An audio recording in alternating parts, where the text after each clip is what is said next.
¿Lo tenemos, hermanos? Lucas capítulo 3. Recuerden, leo en la Nueva Biblia de las Américas. Y dice la palabra del Señor en Lucas capítulo 3.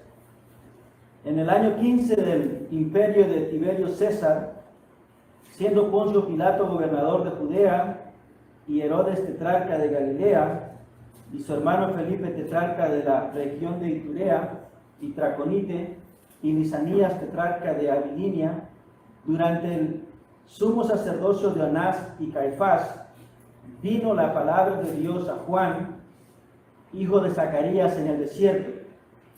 Y Juan fue por toda la región alrededor del Jordán, predicando un bautismo de arrepentimiento para el perdón de los pecados, como está escrito en el libro de las palabras del profeta Isaías. Voz del que clama en el desierto, preparen el camino del Señor, hagan derechas sus sendas, todo valle será rellenado y todo monte y collado rebajado. Lo torcido se hará recto y las sendas ásperas se volverán caminos llanos, y toda carne verá la salvación de Dios. Versículo 7. Por eso Juan decía a las multitudes que acudían para que él las bautizara: camada de víboras, ¿quién les enseñó a huir de la ira venidera o de la ira que vendrá? Versículo 8.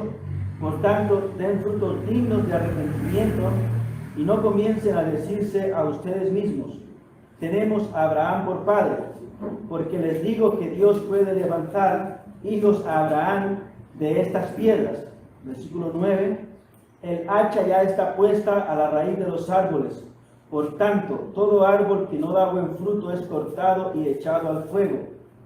Versículo 10. Y las multitudes le preguntaban: ¿qué pues haremos? Juan le respondía: el que tiene 2 túnicas, comparta con el que no tiene, y el que tiene que comer, haga lo mismo. Vinieron también unos recaudadores de impuestos para ser bautizados, y le dijeron: Maestro, ¿qué haremos? No exijan más de lo que se les ha ordenado, les respondió Juan. Versículo 14. También algunos soldados le preguntaban: ¿y nosotros qué haremos? A nadie quiten dinero por la fuerza, les digo, ni a nadie acusen falsamente, y conténtense con su salario. Versículo 15. Como el pueblo estaba a la expectativa, y todos se preguntaban en sus corazones acerca de Juan, si no sería él el Cristo, Juan les habló a todos: yo los bautizo con agua, pero viene uno que es más poderoso que yo, a quien no soy digno de desatar la correa de sus sandalias. Él los bautizará con el Espíritu Santo y fuego. El veldo está en su mano para limpiar completamente su era y recoger el trigo en su granero, pero quemará la paja en un fuego que no se apagará. Versículo 18. Y también con muchas otras exhortaciones Juan anunciaba las buenas nuevas al pueblo. Pero Herodes el tetrarca, siendo reprendido por él por causa de Herodías, mujer de su hermano, y por todas las maldades que Herodes había hecho, añadió además a todas ellas esta, que encarceló a Juan en la cárcel. Oremos. Padre Santo que estás en los cielos, santificado sea tu nombre, Señor. Venimos a tu presencia una vez más esta mañana, agradecidos, Señor, por tu amor y tu misericordia, agradecidos porque podemos reunirnos, Señor, a adorar tu nombre, podemos cantar, podemos orar, podemos escuchar los testimonios de los hermanos, podemos verlos, podemos saludarlos, Señor, podemos escuchar también tu palabra, Señor. Queremos rogar que tu Espíritu Santo nos ayude, que tu Espíritu Santo nos enseñe esta mañana, Señor, tu palabra, que tu Espíritu Santo nos ayude a comprender, a entender, a recibir, Señor, tu palabra, a ser transformados por ella, Señor.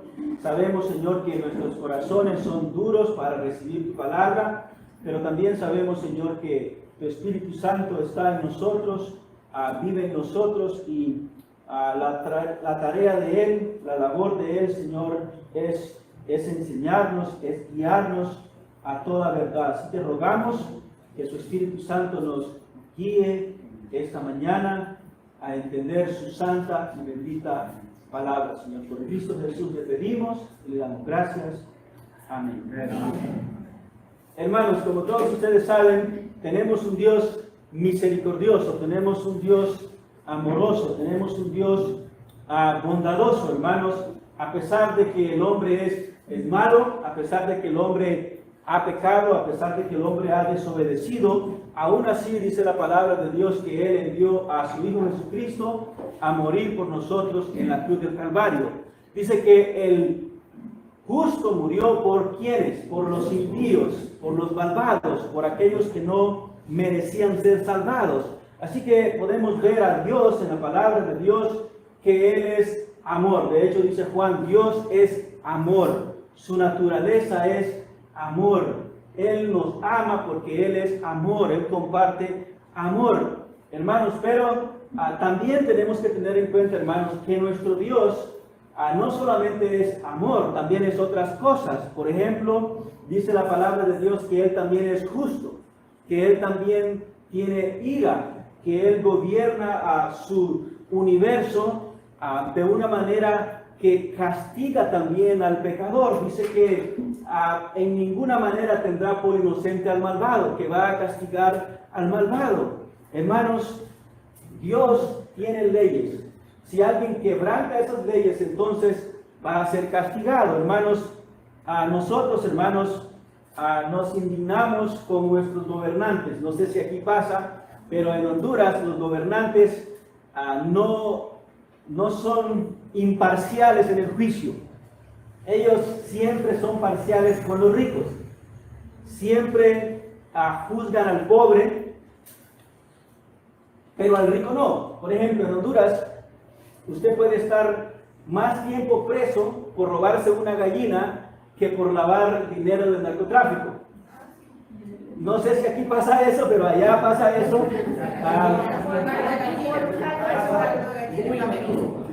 Menos que por una gallina. Hermano, es increíble, ¿verdad? Parece una broma, parece una mentira, pero eso pasa en mi país. Los gobernantes, los poderosos, no reciben justicia, siempre son exonerados de alguna o de otra manera. Así que eso no nos gusta eso, nos indigna, nos molesta, hermanos. Pero ahora imagínense, hermanos, un universo sin gobierno. Imagínense un universo sin Dios gobernando, sin Dios castigando al malo. Sería algo terrible, ¿verdad? Nosotros como cristianos podemos vivir en este mundo, como cristianos podemos soportar las injusticias de nuestros gobernantes en este mundo, porque sabemos que Dios es justo y Él va a juzgar nuestra causa. Sabemos que Él va a vindicarnos, sabemos que un día Él va a demostrar que fuimos justos, y sabemos que si las personas son injustas con nosotros a nuestro alrededor, confiamos en que Dios nos hará justicia. Eso nos da ánimo, hermanos, eso nos mantiene de pie, aunque el jefe sea injusto, aunque los gobernantes sean injustos, aunque nuestros compañeros en el trabajo sean injustos, tenemos una esperanza. Dios es justo y Dios va a hacer justicia. Así que, hermanos, el hecho de que Dios castigue, el hecho de que Dios juzgue, no es algo malo, es algo bueno. Imagínense ustedes, hermanos, un país sin leyes. Bueno, imagínense nuestros países, ¿verdad? Imagínense, hermanos, un colegio sin leyes. Imagínense una casa sin leyes. Una casa donde el hijo puede llegar a la hora que quiere. Puede hacer lo que quiere. Puede quizás dormir todo el día o estar jugando Free Fire todo el día. Imagínense ustedes una casa donde los padres no gobiernan su hogar. Imagínense a los hijos. ¿Cómo serían los hijos? ¿Qué llegarían a ser los hijos? Bueno, sabemos qué pueden llegar a ser. Hay muchos que son drogadictos, ladrones, por culpa de los padres. Algunos es porque ellos quieren ser así, pero muchos de ellos es porque no fueron educados. Hermanos, entonces, nuevamente recuerden, la justicia de Dios, el hecho de que Dios también es justo, es algo bueno. es algo deseable, es algo que el universo, es algo que el mundo necesita. Uno de los problemas de nuestros países es que las leyes no se aplican. No se aplican las leyes, están escritas, pero no se llevan a cabo. Entonces la gente hace lo que quiere. Anda sin casco, manejando la moto, anda sin licencia, anda siempre desordenado.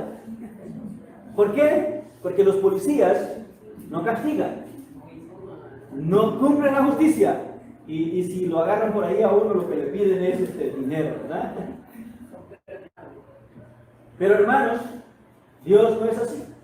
Así que hermanos, quiero que piensen, hermanos, en los versículos que hemos leído. Y si ustedes se fijan, tenemos a Juan el Bautista predicando. Pero no es solo Juan el Bautista que está predicando, sino que el versículo 2 dice, Lucas 3, hermanos, vamos a estar en Lucas 3, 3:2, dice, durante el sumo sacerdocio de Anás y Caifás, vino la palabra de ¿quién? La palabra de Dios. Así que recuerda usted, Juan el Bautista solamente es un profeta. Un profeta es sencillamente alguien que dice lo que Dios dice, anuncia la palabra de Dios. Así que lo que tenemos en estos versículos, lo que hemos leído es realmente, hermanos, en verdad, la palabra de Dios. Así que, hermanos, al ver estos versículos, al tratar de analizar estos versículos, al tratar de entender estos versículos, quiero, hermanos, que todos aquí, que todos nosotros tengamos en mente, esto es palabra de Dios. Esto no es algo inventado por Juan, esto no es algo inventado por el pastor, esto es palabra del Señor, esto es palabra de Dios. Y lo que vemos aquí, hermanos, es que Juan el Bautista está hablando sobre una ira que vendrá. Si ustedes ven el versículo 7, 3:7 dice, por esto Juan decía a las multitudes que acudían para que él los bautizara, camarada de víboras, ¿quién les enseñó a huir de la ira que vendrá? Así que todo lo que él está anunciando, todo lo que está alrededor de estos versículos tiene que ver con esa ira del Señor que vendrá. Tiene que ver con ese día de castigo. Tiene que ver con ese día terrible. Tiene que ver con ese día donde la humanidad lamentará haber rechazado a Jesús. Lamentará haber quebrantado sus leyes. Es el día donde será el lloro y el crujir de dientes. Es lo que conocemos el día de castigo, el día de juicio, el día de ira, y donde las personas, como nuestro hermano Ramón dijo, serán enviadas al infierno. Y están siendo enviadas hoy. Así que toda esta idea, hermanos, está ahí. Ahora, hermanos, nosotros sabemos que Dios es justo. Nosotros sabemos que Dios va a juzgar. Nosotros sabemos que hay un infierno. Nosotros sabemos que no existe, hermanos, algo como el purgatorio, algo como el limbo. Sabemos que hay dos lugares. Dos lugares donde iremos. El cielo y el infierno. No hay más. No hay término medio.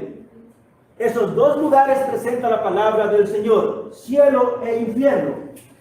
El infierno es un lugar donde el hombre sin Cristo estará siendo condenado eternamente. Sufrirá la ira de Dios eternamente y por siempre. Así que, hermanos, amigos, quiero que consideremos esta mañana y quiero que contestemos esta pregunta. ¿Cómo puedo escapar de la ira de Dios?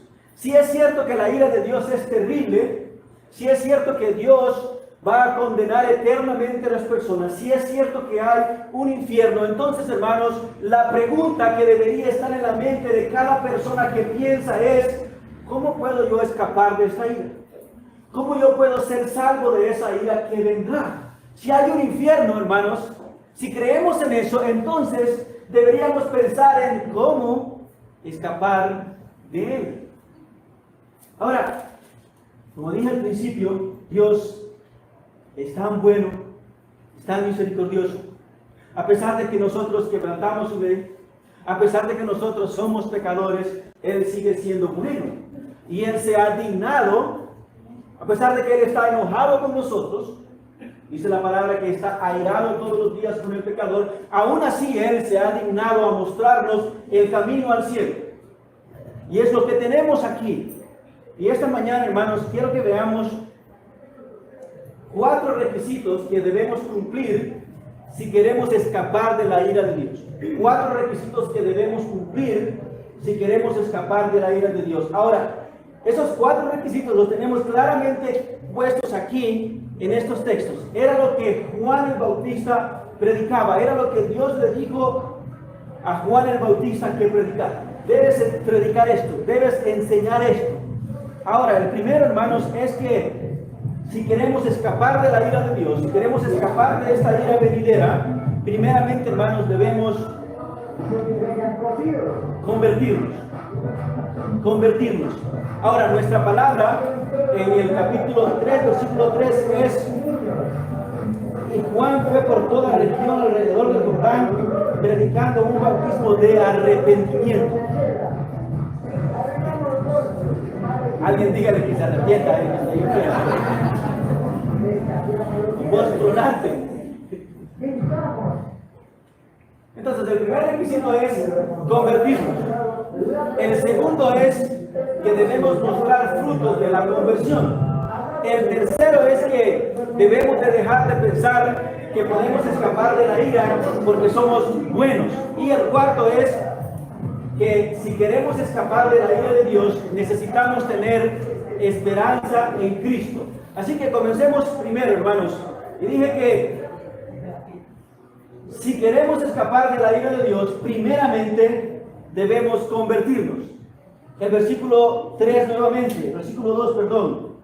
Durante el sumo sacerdocio de Anás y Caifás vino la palabra de Dios a Juan, hijo de Zacarías, en el desierto, y Juan fue por toda la región alrededor del Jordán, predicando un bautismo de arrepentimiento para perdón de pecados. Y aquí, hermanos, un bautismo de arrepentimiento tiene que ver, hermanos, recuerden ustedes que el bautismo realmente no salva a nadie. Sabemos que no salva a nadie, pero el bautismo representa lo que ha pasado en el corazón. Y cuando nos bautizamos, estamos dando testimonio al mundo de que nuestro corazón ha sido cambiado, de que ha habido una transformación en nuestro corazón. Y lo increíble de este pasaje, lo increíble de esta predicación de Juan el Bautista, es que él está llamando a que los judíos se arrepientan, a que los judíos sean bautizados. Las únicas personas que eran bautizadas por los judíos eran los gentiles, eran los que no pertenecían al pueblo de Dios, eran esas personas paganas que habían decidido seguir la religión judía, habían decidido seguir al Dios de Israel. Y estas personas, recuerdan ustedes, eran impuras, eran pecadoras, eran vistas como la peor cosa. Recuerdan ustedes que el apóstol Pedro tuvo problemas con la iglesia en Hechos porque comió ¿con quién? Con los gentiles. Le dijeron: ¿cómo es posible que te sentaras a comer con gentiles? ¿Cómo hiciste eso? Así que ellos eran impuros, eran vistos como impuros, como malvados, y era cierto, eran así, ¿verdad? Así éramos nosotros también. Pero Juan el Bautista está llamando al arrepentimiento a los judíos. ¿Quiénes eran los judíos? Eran el pueblo escogido de Dios, eran los descendientes de Abraham, eran personas privilegiadas. Ahora, cuando estas personas venían y se bautizaban, estaban demostrando que reconocían que eran pecadores.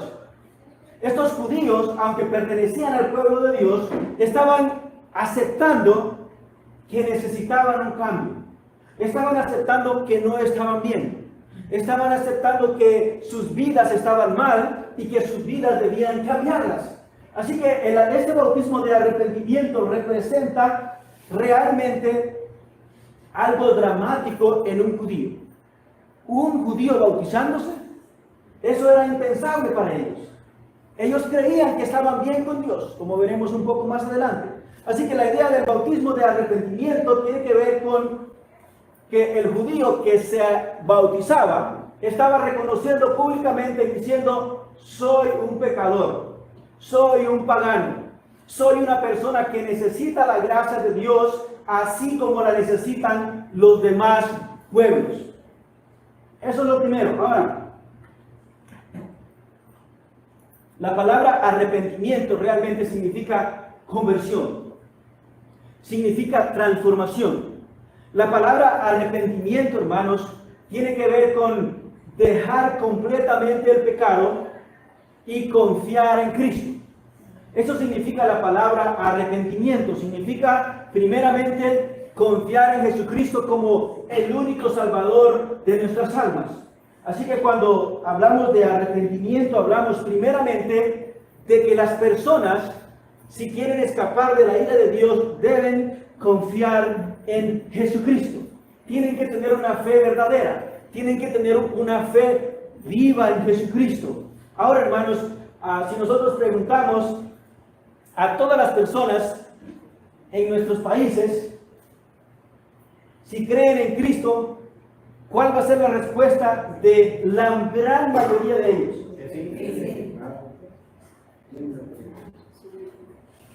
Que sí, ¿verdad? Van a decir: sí, yo creo en Cristo. No importa qué tipo de persona sea, ellos creen en Cristo. Así que cuando la Biblia, hermanos, habla de creer en Cristo, habla mucho más de un conocimiento acerca de Cristo. Habla mucho más acerca de reconocer quién es Cristo. No, habla mucho más que eso, hermanos. Habla de una verdadera confianza. Sí, hermano, gracias.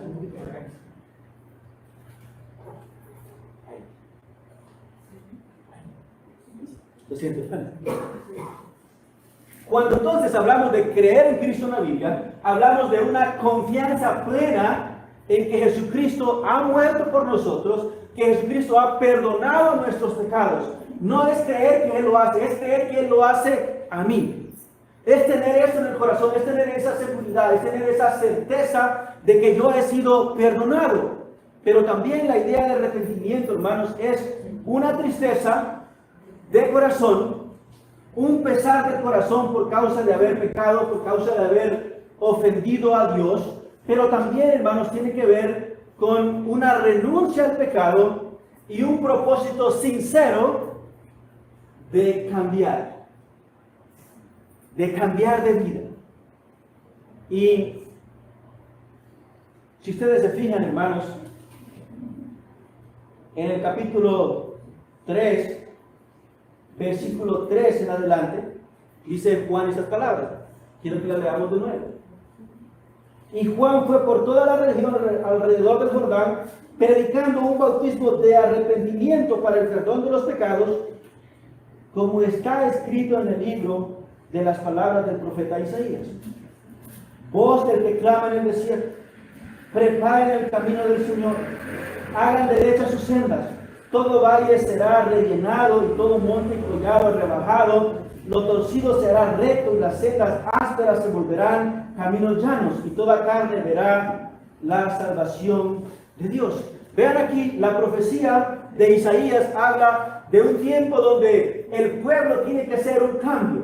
Y si ustedes ven aquí, él está hablando simbólicamente, pero está hablando, hermanos, de algo radical. Por ejemplo, el versículo 4 dice: preparen el camino del Señor, hagan derechas su senda. Versículo 5: todo valle será rellenado, rebajado. El versículo, la segunda parte dice: se hará recto, volverán caminos llanos. Y todo aquí tiene que ver, hermanos, con una transformación completa. Así que si nosotros, hermanos, queremos escapar de esta ira de Dios, tenemos que tener una verdadera conversión. Y si ustedes se fijan en el versículo 7, dice: por eso. La Reina Valera 60 o Castellano de Reina Esperanza Valera traducen como y Juan decía. Pero la mejor traducción puede ser por eso, por esta razón. Juan está predicando en el versículo 3 al versículo 6 una verdadera conversión. Está diciendo que la conversión debe ser profunda, una entrega profunda al Señor y un arrepentimiento profundo. Ahora vea, él dice, Lucas dice, por eso, por esta razón, porque la conversión debe ser verdadera, porque la conversión debe ser profunda. Ahora vean las palabras que Juan dice a las personas que venían a él para ser bautizados, y venían a él de una manera superficial, venían a él de una manera hipócrita, venían a él no queriendo cambiar, no queriendo dejar el pecado, no queriendo vivir para Dios, sino sencillamente querían cumplir con un requisito ceremonial y pensar que así podían engañar a Dios. Vea lo que dice el versículo 7. Por eso Juan decía a las multitudes que acudían para que él los bautizara. Estas personas creían, bueno, si somos bautizadas, entonces vamos a estar bien con Dios.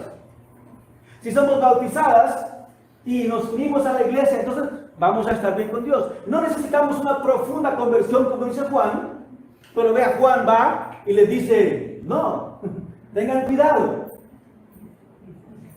Juan decía a las multitudes que acudían para que él los bautizara, camada de víboras, o camarada de víboras, ¿quién les enseñó a huir de la vida, de la ira venidera?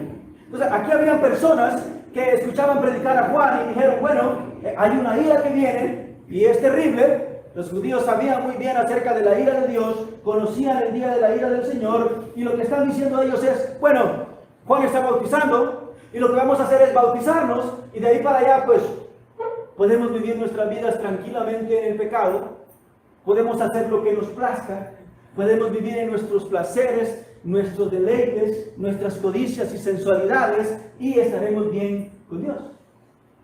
Esa es la idea aquí. Pero Juan dice, no. Y les hace un llamado terrible, les llama víboras, les llama serpientes, les llama hipócritas, engañadores. Se están engañando a ellos mismos. Así que, hermanos, si queremos escapar de la ira del Señor, debe haber una verdadera conversión en nosotros. Si pertenecemos a la iglesia, si nos hemos bautizado, si hemos hecho una oración superficial aceptando a Cristo, pero si no hay un cambio en nosotros, hermanos, no estamos escapando de la ira de Dios. Si no ha habido una verdadera conversión en nosotros, aún estamos bajo la ira del Señor. El versículo 6 dice, y toda carne verá la salvación de Dios. Si se hace esto, si hay una verdadera conversión, si hay un verdadero arrepentimiento, si hay una verdadera fe en Jesucristo, entonces habrá salvación. De lo contrario, no hay nada. De lo contrario, solo hay ira. De lo contrario, solo hay infierno. No todo el que me dice Señor, Señor entrará en el reino de los cielos, sino que el que hace la voluntad de mi Padre. ¿Quién dijo eso? Jesucristo.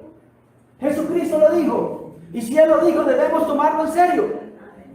Y debemos preguntarnos, ¿realmente ha habido una conversión en nosotros? ¿Realmente ha habido una conversión? ¿Realmente hay un verdadero arrepentimiento? ¿O solamente nos estamos engañando a nosotros mismos? ¿Qué te dice tu corazón por las noches? Uno cuando está en la noche, y bueno, algunos se caen y se duermen, ¿verdad? Se desconectan. Yo medito por las noches antes de dormir. Y soy bien sincero conmigo, soy bien honesto conmigo en esos momentos. Y quizás todos tenemos esos momentos de sinceridad. Y debemos preguntarnos, ¿realmente nosotros hemos sido convertidos? Ahora, ¿cómo podemos saber si hemos sido convertidos? ¿Cuál es la única manera infalible de saber si hemos sido convertidos?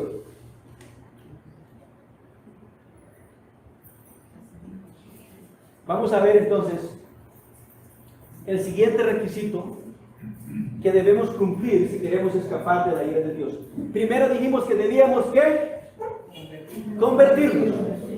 una verdadera conversión, no algo a medias, no una pequeña reformación por encima, no solamente cambiar de ropa, sino un cambio de corazón, un verdadero cambio. Y lo segundo es, hermanos, es que si queremos escapar de la ira de Dios, debemos mostrar frutos de la conversión o frutos del arrepentimiento. Vean el versículo 8. Por tanto, dice Juan el Bautista, por tanto, den frutos dignos de arrepentimiento o den frutos dignos de la conversión. Así que lo segundo que tenemos aquí es que nuestra conversión debe verse en obras. Un cristiano, una persona que realmente ha conocido al Señor, debe de tener obras, debe de mostrarse. Si ustedes se fijan aquí, después de que Juan el Bautista está predicando, dice el versículo 10, y las multitudes le preguntaban, ¿qué pues haremos? Y el versículo 12, la última parte, le dijeron, maestro, ¿qué haremos? Y la última parte del versículo 13, ¿y nosotros qué haremos? Ahora, tenemos estas personas aquí que van a ser bautizadas, están escuchando la predicación de Juan, y seguramente hay un avivamiento ahí. Seguramente esta predicación está trayendo convicción de pecado y está trayendo deseo de una verdadera conversión. Y entonces ellos dicen, ¿qué vamos a hacer ahora? ¿Qué haremos? Hermanos, los que verdaderamente se arrepienten están deseosos de mostrar los frutos. No hay que andar atrás de ellos, hermanos, rogándoles que vengan al culto, ¿verdad? Rogándoles por esto, rogándoles. No, ellos preguntan, ¿qué haremos? ¿Qué podemos hacer? ¿Qué hago?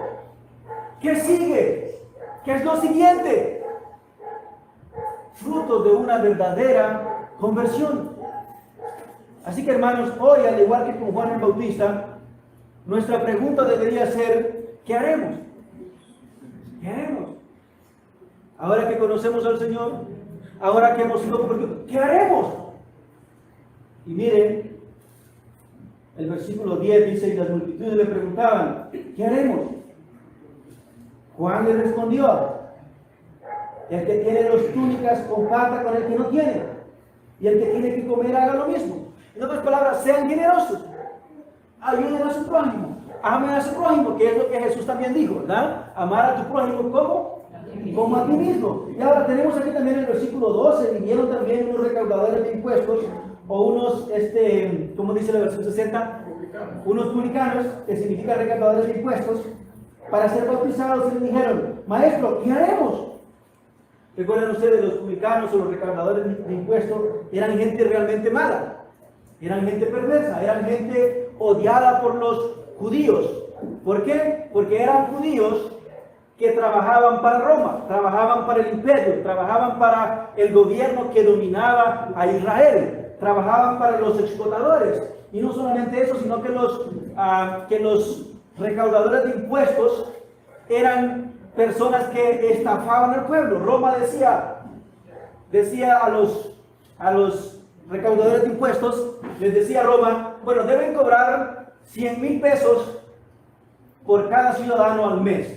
Para dar un ejemplo, la Roma cobraba impuestos por vivir en una tierra extranjera, ¿verdad? Roma exigía 100,000 pesos, para dar un ejemplo.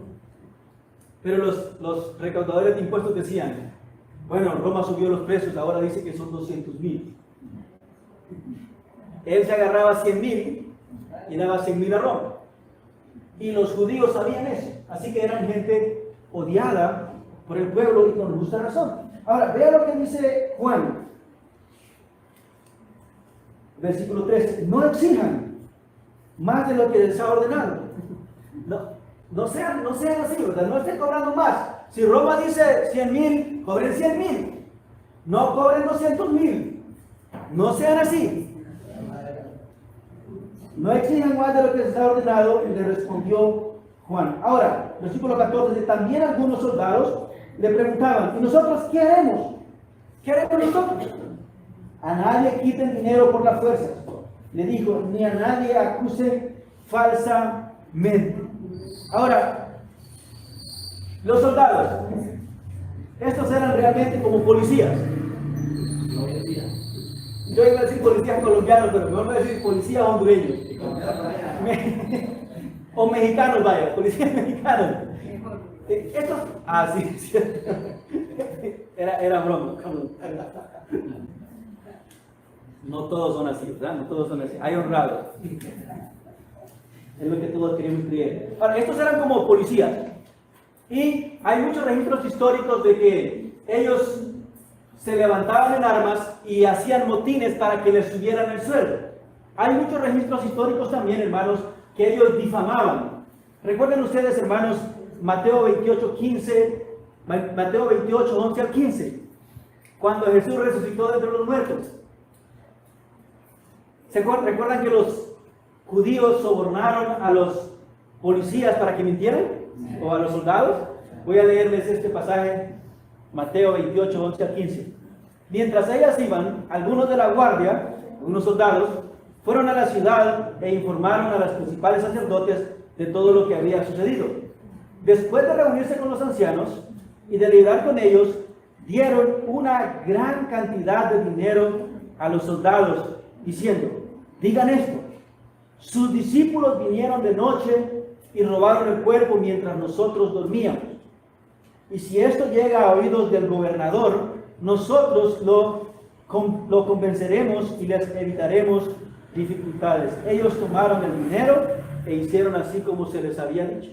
Y dice Juan aquí a los soldados, a nadie quiten dinero por la fuerza, les dijo, ni a nadie acusen falsamente y conténtense con su salario.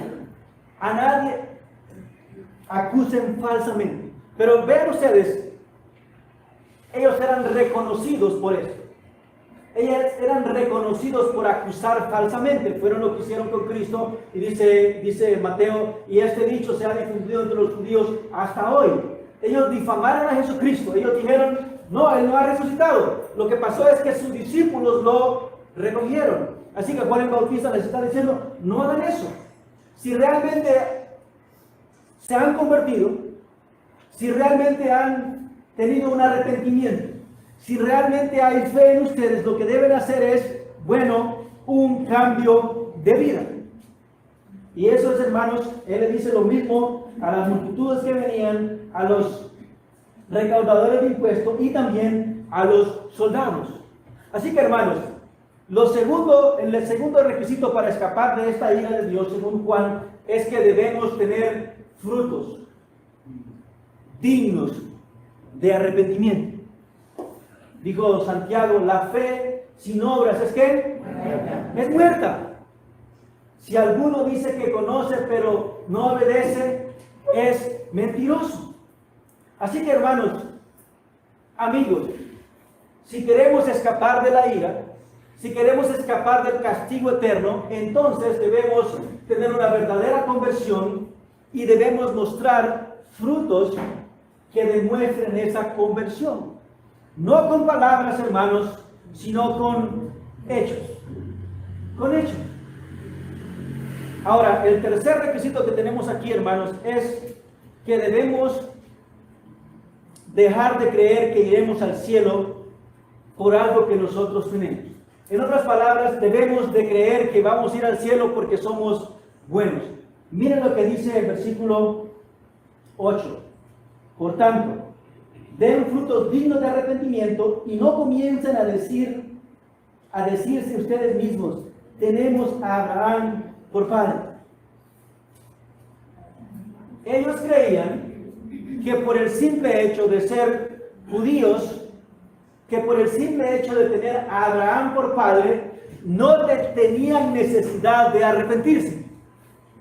¿Recuerdan ustedes cuando Jesús les predicaba, cuando Jesús les anunciaba el Evangelio? Ellos rechazaron a Jesús.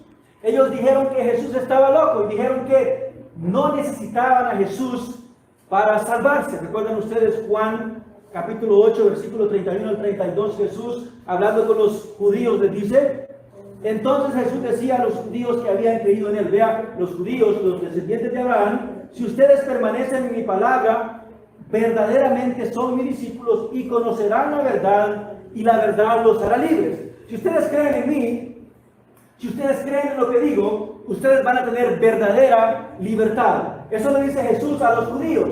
Ahora vean la respuesta de los judíos. Ellos le contestaron, somos descendientes de Abraham y nunca hemos sido esclavos de nadie. ¿Cómo dices tú serán libres? Nunca hemos sido esclavos de nadie. Los judíos habían sido esclavos de muchos imperios. Eran esclavos de Roma en ese momento y ellos dicen, nunca hemos sido esclavos de nadie. Versículo 39, ellos le contestaron, Abraham es nuestro padre. Y en el versículo 41, ustedes hacen las obras de su padre. Ellos le dijeron, nosotros no nacimos de fornicación. En otras palabras, nosotros no somos como usted, Jesús, que nació de fornicación. Recuerdan que ellos creían que Jesús había nacido de fornicación, porque antes de que se casara con María, antes de que Jesús se casara con María, María estaba embarazada. Gracias, José. Perdón. Gran error aquí. Gracias. José. Y ellos decían, Jesús es hijo de fornicación. José no es su papá. No sabemos quién será su papá. Pero vean lo que dicen ellos también. Nosotros no nacimos de fornicación. Tenemos un padre, es decir, Dios. Ahora, ellos creen, Juan el Bautista les dice, Juan el Bautista los conoce, Juan el Bautista es judío, se crió con ellos, y dice aquí nuevamente, leo nuevamente, tenemos a Abraham por padre. No comiencen a justificarse. Juan el Bautista está llamándolos al arrepentimiento, está diciéndoles que son pecadores, está diciéndoles que son como las otras naciones, y Juan el Bautista sabe que al ser acorralados, los judíos van a buscar una defensa, van a buscar justificarse, van a tratar de esquivar el golpe, van a tratar de no recibir lo que Juan el Bautista está diciendo. Y lo que van a comenzar a decir es, nosotros somos descendientes de Abraham. Y lo que ellos decían con eso es, nosotros somos hijos de Dios, nosotros no necesitamos arrepentimiento. Pero hermanos, ¿ustedes recuerdan cuál es la respuesta de Jesús a ellos? Ellos están seguros que son hijos de Dios. ¿Nosotros desde vuestro Padre Dios? La respuesta es, ustedes no son hijos de Dios. Ustedes son hijos del diablo. ¿Por qué razón Jesús les dice eso? Porque estaban siguiendo los pasos del diablo. Y hermanos, hoy en nuestros días muchas personas dicen, todos somos hijos de Dios. Todos somos hijos de Dios. No necesitamos una conversión. No necesitamos un cambio de vida. Todos estamos bien porque todos somos hijos de Dios. Ahora, Juan 8:39, Jesús les dice a ellos le contestaron, Abraham es nuestro padre, como ellos le dicen a Jesús. Jesús les dijo, si son hijos de Abraham, hagan las obras de Abraham. Y la idea aquí, hacer las obras de Abraham, es hacer las obras de Dios. Ser hijos de Abraham era sinónimo de ser hijos de Dios para ellos. Y Jesús dice, bueno, ¿ustedes son hijos de Abraham? Sí, bueno, entonces actúen como Abraham actuó. Así que hermanos, el que es cristiano, el que es hijo de Dios, hace las obras de Dios. Vean lo que dice Juan 2:6. El que dice que permanece en él, debe andar como él anduvo. Y el 29 dice, si saben que él es justo, saben también que todo el que hace justicia es nacido de él. Todo el que es nacido de Dios hace justicia. 3:6, todo el que permanece en él no peca, todo el que peca no lo ha visto ni lo ha conocido. El versículo 9, ninguno que es nacido de Dios practica el pecado, porque la simiente de Dios permanece en él, no puede pecar porque es nacido de Dios. Así que si una persona es cristiana, entonces va a mostrar que es cristiana a hacer las obras de Dios. Ahora, caso contrario, si ustedes ven el versículo de Juan 8:44, dice Jesús hablando a los judíos, ustedes son de su padre el diablo. Estaba acalorada la discusión, ¿verdad? Le han dicho a Jesús que él es un hijo de fornicación, que él es un hijo ilegítimo, que es un bastardo, y ahora Jesús les dice, bueno, ustedes realmente son hijos del diablo. ¿Por qué razón? Y quieren hacer los deseos de su padre. Él fue un asesino desde el principio y no se ha mantenido en la verdad porque no hay verdad en él. Cuando habla mentira, habla de su propia naturaleza porque es mentiroso y padre de mentira. ¿Recuerdan ustedes? Él estaba acordándose de Génesis 3 cuando el diablo le mintió a Adán y a Eva. Así que Jesús dice, ustedes los judíos son hijos del diablo. ¿Por qué? Porque son mentirosos como el diablo, porque quieren matar como el diablo, porque son engañadores como el diablo. Ustedes son seguidores de Satanás, no son seguidores de Dios. Y es lo mismo que Juan dice en Juan, 1 de Juan 3:8, el que practica el pecado es de ¿quién? Es del diablo. El que practica el pecado es del diablo. Debemos tener esto bien en cuenta, hermanos. Si usted practica el pecado como una manera de vida, usted es hijo del diablo. Es lo que dice aquí, es lo que dice Jesús, es lo que está diciendo Juan el Bautista. El que practica el pecado, cualquier persona, no importa quién sea, el que practica el pecado es del diablo, porque el diablo ha pecado desde el principio. Nuevamente a Génesis 3, el Hijo de Dios se manifestó con este propósito para destruir las obras del diablo. Versículo 10 dice también, en esto se reconocen los hijos de Dios y los hijos del diablo. Otra vez Juan, todo aquel que no practica la justicia no es de Dios, tampoco aquel que no ama a su hermano. Hermanos, claramente, vemos aquí esto, ¿no es cierto? Es muy claro, es muy evidente. Si somos cristianos, vamos a mostrar esos frutos de arrepentimiento. Si no somos cristianos, mostramos que no estamos arrepentidos, mostramos que no creemos en Dios y mostramos que somos hijos de Satanás. Seguimos a Satanás, pensamos como Satanás, hacemos las obras de Satanás. Hermanos, solo hay dos señores, solo hay dos reinos.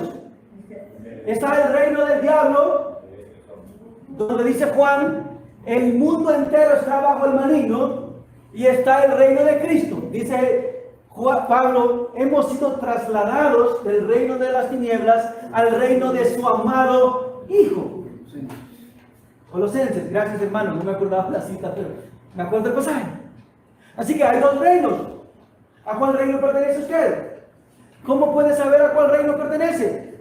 Bueno, es la manera como usted vive, es la manera como usted se comporta. Es la única manera infalible. La manera no es, hermanos, decir ya hice mi oración. La manera no es decir ya me bauticé. La manera no es decir soy miembro de la iglesia. No, hermanos, es mucho más profundo que eso. Hermanos, no hay nada más común en este mundo que cristianos falsos.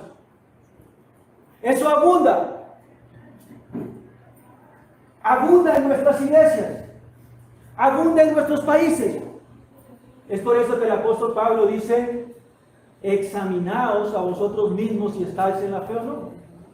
Examínense. Busquen en sus corazones, busquen en sus vidas, cómo viven. Hermanos, no hay nada más común que cristianos falsos. ¿Recuerdan ustedes a Jesús? Lo seguían miles de personas. Pero ¿qué pasó cuando estaba siendo juzgado? ¿Qué dijeron esas personas? Crucifíquenme.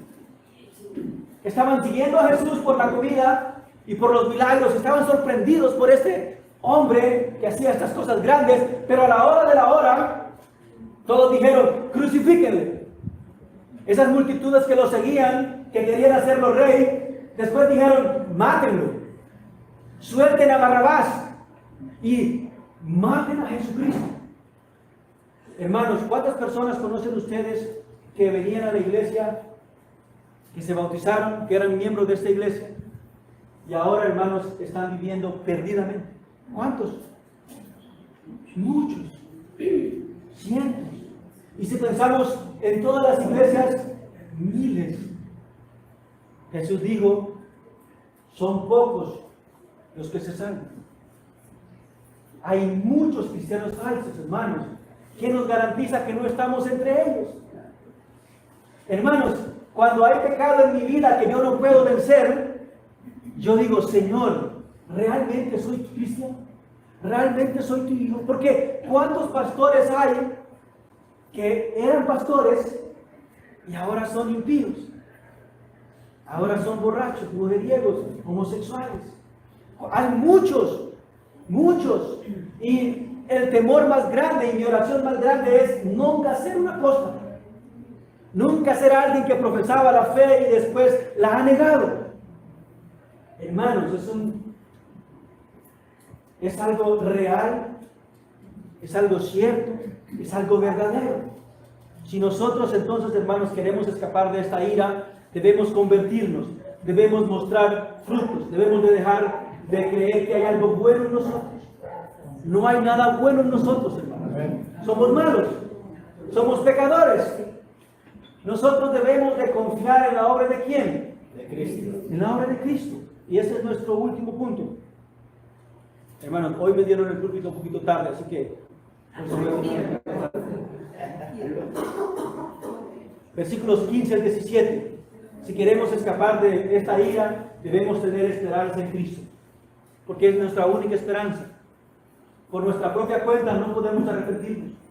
Por nuestra propia cuenta no podemos mostrar frutos dignos de arrepentimiento. Somos incapaces. Solamente Jesucristo en la cruz del Calvario pudo ganar para nosotros una verdadera salvación, una verdadera conversión. Versículo 15. Como el pueblo estaba a la expectativa y todos se preguntaban en sus corazones acerca de Juan si no sería él el Cristo. Había una expectativa siempre en los judíos esperando el Mesías, esperando el Cristo. Ellos sabían que iba a ser un tiempo glorioso, que iba a ser un tiempo maravilloso. Y aquí vemos esta expectativa, esta idea. Hermanos, y si realmente queremos escapar de esta ira, debemos tener una expectativa en Cristo. Debemos buscar a Cristo. Y miren lo que dice el versículo 16.